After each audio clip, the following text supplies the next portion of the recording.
Kemudian kata Zulqarnain kepada mereka, fa idza jaa wa'du rabbi ja'alahu dakka wa kana wa'du rabbi haqqan. Apa dia kata? Dia kata ketika mana datang janji Tuhanku nanti, maka tembok ini akan pecah. Tembok ini akan hancur. Wa kana wa'du rabbi haqqan. Zulqarnain ajar kepada kita semua satu prinsip. Sesungguhnya Allah, apabila Allah berjanji, maka janjinya itu benar. Tuan-tuan, ibu-ibu, ayah-ayah, bila kita baca dalam Quran, Allah Ta'ala kata, sesiapa yang ingkar arahanku, maka aku akan membakar mereka di dalam siksaanku yang panas. Janji ke tak? Janji. Zulqarnain ajar kita, bila dan selamanya, bila tengok Allah berjanji, ingat, janji itu mesti benar. Allah akan buat. Kalau Allah Ta'ala sebut bahwasanya mereka akan diseret dengan rantai besi yang panjang, dimasukkan ke dalam mulut, dikeluarkan melalui dubur mereka, diseret oleh para malaikat masuk dalam neraka. Bila Allah berjanji benda tu, Allah akan buat. Wa kana wa'du rabbi haqqan. Maka sejak daripada itu, Ya'juj wa Ma'juj depa pun pi. Bila pergi tengok tembok ni, mereka pun terkejut. Akhirnya mereka pun mula menebuk. Kata para ulama tafsir, sebahagian ulama tafsir kata, betapa rendahnya pemikiran Ya'juj wa Ma'juj, rendahnya pemikiran Ya'juj wa Ma'juj, yang lebih senang daripada menebuk tembok yang tebal itu, yang lebih senang apa dia? Naiklah, dakilah, berapa takkan 10 tahun baru nak sampai ke atas. Tinggi mana sangat? Everest hari ni pun orang daki sampai, dan dia adalah gunung yang paling tinggi. Daki ya. Maka di sini kata ulama tafsir menunjukkan kepada bidaiyatu aqlihim, betapa akal mereka ni sangat sathi, sangat rendah, sehingga mereka tengok tembok tu, oh dia buat melulupi korek. Dia tak panjat, dia tak daki, sehinggalah hari ini mereka sentiasa menebuk lubang untuk tembus sampai ke sana. Dan tiap-tiap hari dengan jumlah tentera Ya'juj wa Ma'juj yang begitu banyak, dia tebuk. Dan bila sampai, ketua dia kata, esok kita akan pecahkan tembok ni. Setiap kali esokkan harinya mereka sampai, lubang itu akan ditutup oleh Allah Subhanahu wa ta'ala. Mai tengok, penuh balik. Korek lagi, penuh balik. Allah penuhkan balik. Sampailah nanti satu ketika, nak dengar tak cerita 1240 ni? Macam mana ni? Ni Ya'juj Ma'juj tak masuk lagi ni, baru Zulqarnain. Entah no? Sampailah satu ketika, saya perhabis tak payah soalan dah no. Ni sesi soalan dah ni. Tak payah soalan, saya perhabis sampai ke satu ni tak mau, satu soalan pun tak mau dah. Satu terus subhanakallahumma bihamdi, terus ni kita pergi minum. Tuan-tuan, sampailah satu ketika, satu hari Rasulullah masuk rumah Sayyidatuna Zainab binti Jahash. Rumah isteri Nabi kan banyak keliling tu, bilik. Ada giliran Zainab binti Jahash. Bila Nabi masuk, kemudian Nabi kata la ilaha illallah dengan nada terkejut. La ilaha illallah, terkejut Nabi. Wailul lil Arab, habislah orang Arab, min syarrin qad iqtarab, daripada satu perkara buruk yang sangat hampir.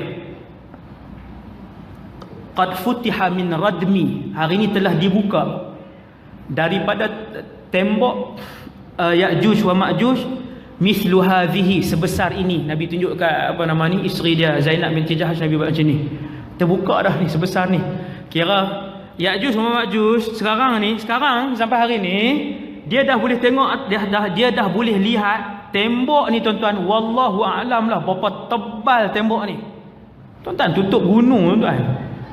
Yang baik duduk belah sana, Ya'juj Ma'juj duduk belah sini. Tembok ni telah pun berlubang sebesar ini. Kira Ya'juj Ma'juj duduk tengok macam tu sekarang ni, duduk lawan tolak tengok kan. Itu saya tambah lawan tolak tu saya tambah.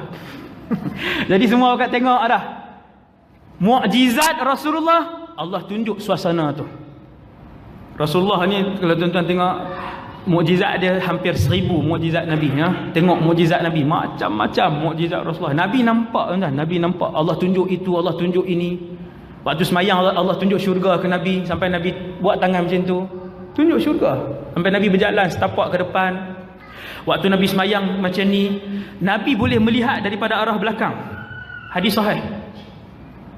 Nabi kata, aku boleh melihat apa yang kalian lakukan kerana aku melihat ke depan dan aku melihat ke belakang. Sengam sahabat. Tahu ni nak tengok macam tu kan. Subhanallah. Ke sini kan. Mukjizat Rasulullah. Nah, antara mukjizat Nabi, Allah tunjuk ke Nabi suasana di sekitar tembok tu. Tuan-tuan sekalian. Itu 1400 tahun yang lalu Nabi membuatkan tangan ibham ni, tangan apa? Ibham ni orang panggil ibham. Ibu jari. Bahasa Melayu kan. Ni dengan ni sababah, ni orang panggil sababah. Nabi buat macam tu. Nabi cantumkan ibham dengan 5 talihi min isbi'. Dengan jari yang seterusnya Nabi buat macam ni. Sudah sebesar ini. Kita kata selamat lah Ustaz, dah baru besar ni kan. Nak masuk satu orang paling kurang 1400 tahun yang lalu. Hari ni wallahu alam. Saya tak mau tunjuk macam ni pula kan. Itu pandai-pandai lah, tak ada ulama sebut. Cumanya ulama kata berfikirlah. Okey, tuan-tuan yang dirahmati Allah sekalian, setiap hari mereka mengorek lubang itu. Nabi sebut dalam satu hadis, sehinggalah satu hari. Zaman siapa? Di Syria. Dajjal dah keluar 40 hari. Dia sudah pun mengelilingi dunia. Ni dulu kita dah cerita dah. 40 hari itu bukanlah 40 hari yang sama dengan 24 jam hari ni sehari. Tetapi 40 hari itu dalam satu hadis yang sahih, hari yang pertama panjang dia setahun. Maka sempatlah Dajjal mengelilingi seluruh dunia kerana dia pun bergerak dengan laju. Kal ghaith istadbarat hurrih. Hadis sahih yang kedua. Setelah Dajjal buat keseluruhan kerosakan, akhirnya dia bertempur dengan tentera Imam Mahdi. Tentera Imam Mahdi tak mampu untuk berdepan dengan tentera Dajjal. Akhirnya dikepung dalam satu masjid. Ada riwayat kata subuh, ada riwayat kata asar. Dua-dua riwayat sahih. Ambil salah satu, subuh. Ketika mana mereka telah mengiqamahkan Allahu Akbar, Allahu Akbar, Imam Mahdi pun tampil ke depan untuk solat. Waktu itulah turunnya Nabi Isa di Menara Putih. Menara Putih, hadis ni sahih. Syarqiyya Dimashq, di timur Bandar Damsyik. Hari ni, Bandar Damsyik hari ni. Nabi sebut terus terang, tak payah khilaf dah. Syarqiyya Dimashq. Di situ Nabi Isa akan turun. Ala ajnihati malakain. Dia meletakkan tangannya di atas sayap 2 malaikat. Ya, sayap. Malakain. Malakain ni 2 malaikat. Itu macam tu. Kemudian dia turun di menara itu. Di menara itu. Ulama-ulama Syam sebut menara itu adalah menara, ni ijtihad juga. Sebab Nabi tak sebut masjid mana. Cuma Nabi sebut menara tu berwarna putih, berada di timur Damsyik. Kedua-dua sifat itu ada pada menara di sebuah masjid dekat dengan rumah saya. Waktu tu lebih kurang 15 minit jalan kaki. Menara tu ada di menara Masjid Al-Umawi. Orang yang pernah pergi berjalan melancong ke Syria, itu masjid tu akan dibawa jalan ke situ. Masjid tu nama Jami' Al-Umawi. Dalam masjid tu ada kepala Nabi Yahya alaihissalam. Dalam masjid tu ada kepala Nabi Yahya. Tak cerita sejarah Syria pula 3 jam. Sejarah Syria tuan. Allahu Akbar. Memang nak duduk situlah. Tuan-tuan sekalian, Nabi Isa turun.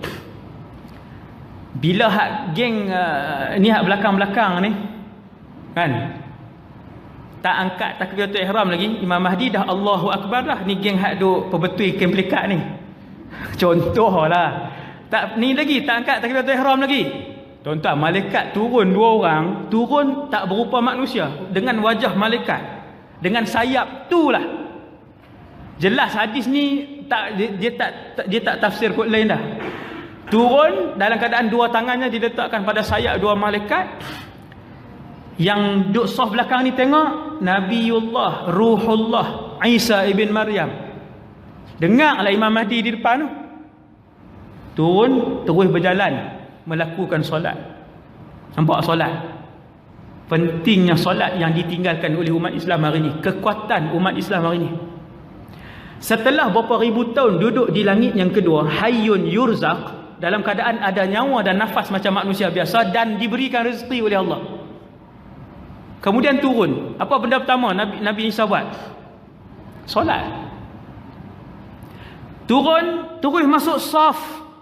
Subhanallah. Koklah pergi ambil semayang dulu. Nak duduk saya lenguh tadi ni. Tinggi tu. Langit kedua kan. Lenguh di belakang ni. Sesak nafas apa semua. Turun terus masuk ke dalam saf. Imam Mahdi ke belakang. Beberapa langkah. Kata Rasulullah. Ni hadis. Lalu Nabi Isa pegang bahu dia. Tolak dia ke depan. Laka uqimat. Kata Nabi Isa. Solat ini diiqamahkan untuk kamu. Sebahagian daripada umat ini akan menjadi imam kepada sebahagian yang lain. Takrumatullah li hadhil ummah, kemuliaan Allah kepada umat ni. Maka solatlah Nabi Isa, Nabi ulul azmi, tuan-tuan, di belakang umat Nabi Muhammad sallallahu alaihi wasallam. Nak beritahu apa? Ulama kata mulianya umat Rasulullah. Walaupun ulama tak khilaf Nabi Isa lebih tinggi kedudukannya daripada Imam Mahdi, tetapi istimewanya umat ini. Tu tajuk keistimewaan umat Nabi Muhammad, sejam setengah. Tuan-tuan sekalian, dia pegang bahu, dia kata duduk di depan. Habis semayang, habis solat subuh, riwayat pertama, bangun semua tentera-tentera mujahidin yang hebat. Seronoknya boleh tengok muka Rasul, tuan-tuan. Muka kan roh dia, ustaz. Muka cik, oi, muka ni dengan badan dia, dengan tangan dia, wajah dia, pertuturan dia. Tuan-tuan tak pernah bayang ke satu hari boleh hidup bersama seorang Rasul? Tak pernah terfikir ke ni bila baca hadis ni? Lama pula tu dia hidup 40 tahun hidup bersama umat Nabi Muhammad. Allahu Akbar. Tuan-tuan, dia pun bangun, bergerak ke salah satu pintu di masjid tu. Buka pintu, ada Dajjal. Di belakang Dajjal ada tentera elit dia berapa puluh ribu tu. Tentera elit dia penuh di belakang. Bila Dajjal lihat Nabi Isa, bergetarlah tubuh badannya, pucat lesilah kulitnya. Tak lawan, tuan-tuan, tak berlawan. Terus Dajjal melarikan diri selaju-lajunya. Dan berselerakkanlah tentera-tenteranya. Mereka melarikan diri ke Palestin. Sampai di Palestin dengan Syria ni sebelah-sebelah. Ni Palestin, Syria, Jordan, Madinah, Mekah. Kami pergi naik bas saja dulu buat umrah. Punyalah manis kenangan tu. Nah, nak cerita ke? Tak payahlah. Cerita tu pula kan. Kira makan minum berkemah di dalam bas ni. Cerita juga. Masak air, buat teh kan. Sonoklah, Allahu Akbar. Kenangan tak tahu, subhanallah. Nah, Syria ni jiran Palestin. Bila nak lari ni tak jauh lah, tapi ratus kilometer jugalah. Dajjal pun bawa tentera dia lari ke sini. Sampai di satu tempat nama Babul Lud. Di situlah Nabi Isa mengepung Dajjal dan kemudian membunuh Dajjal. Dia tak ada pertempuran, no? Nabi Isa buat keluar pedang merah, ni pedang biru, yang tu Star Wars. Nabi Isa dia buat keluar senjata dia, bunuh sekali je. Dan kesemua musyrikin, tentera-tentera elit Yahudi ketika tu, apabila bau nafas Nabi Isa bernafas je, maka mati mereka. Mati. Hak mana yang ni yang mana sempat bau haruman nafas Nabi Isa ni, mati tentera tadi. Kemudian yang lain dibunuh oleh tentera Islam yang dibawa dan dibentuk oleh Imam Mahdi. Waktu itulah tentera-tentera Yahudi berlindung di sebalik tembok, di sebalik batu, di sebalik pokok, di sebalik, semua menyorok je kan. Tengok tembok, lepas tu menyorok balik kan. Setiap batu pokok akan bercakap, wahai tentera Islam, datang, di belakang aku ada Yahudi, bunuhlah dia. Batu bercakap, pokok bercakap, bangunan bercakap ketika itu, supaya mai bunuh Yahudi 5-6 ekor. Menyorok di sini, menyorok di belah itu 2-3 orang, akhirnya dibunuh kesemuanya.